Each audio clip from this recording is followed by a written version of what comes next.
আসলে আমরা দেখতেছি ভিডিও বা কন্টেন্ট তৈরি করার সময় আমরা অন্তত নতুন যারা আছি মাঝে মাঝে থমকে যাই, কিছু বলতে গেলে থমকে যাই। এটা নিয়ে আমাদের আসলে কি করা উচিত?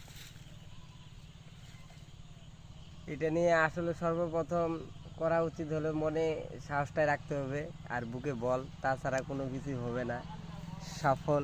ঠিক আছে আঙ্কেল? কারণ দেখো, ভিডিও কিন্তু ছাড়তেই হচ্ছে, আটকে হলেও ছাড়তে হচ্ছে, যেভাবে হোক না কেন ছাড়তে কিন্তু হচ্ছেই। ফেস কিন্তু দেখতেছেই মানুষ, তবে কম মানুষ দেখতেছে। আর যখন একদম রিয়েলিটিভাবে একদম নিজের মতো করে যেইভাবে সে চলাফেরা করে, কথাবার্তা বলে, ঠিক সেম সেইভাবে যদি সে ভিডিও করে, অবশ্যই সফলতা খুব শীঘ্রই কাছে। আর নয়তো বা ওই যে যদি হ্যান্ডেল মারে আবার থামে, তাহলে হবে না, এটা ফাইনাল। ধন্যবাদ।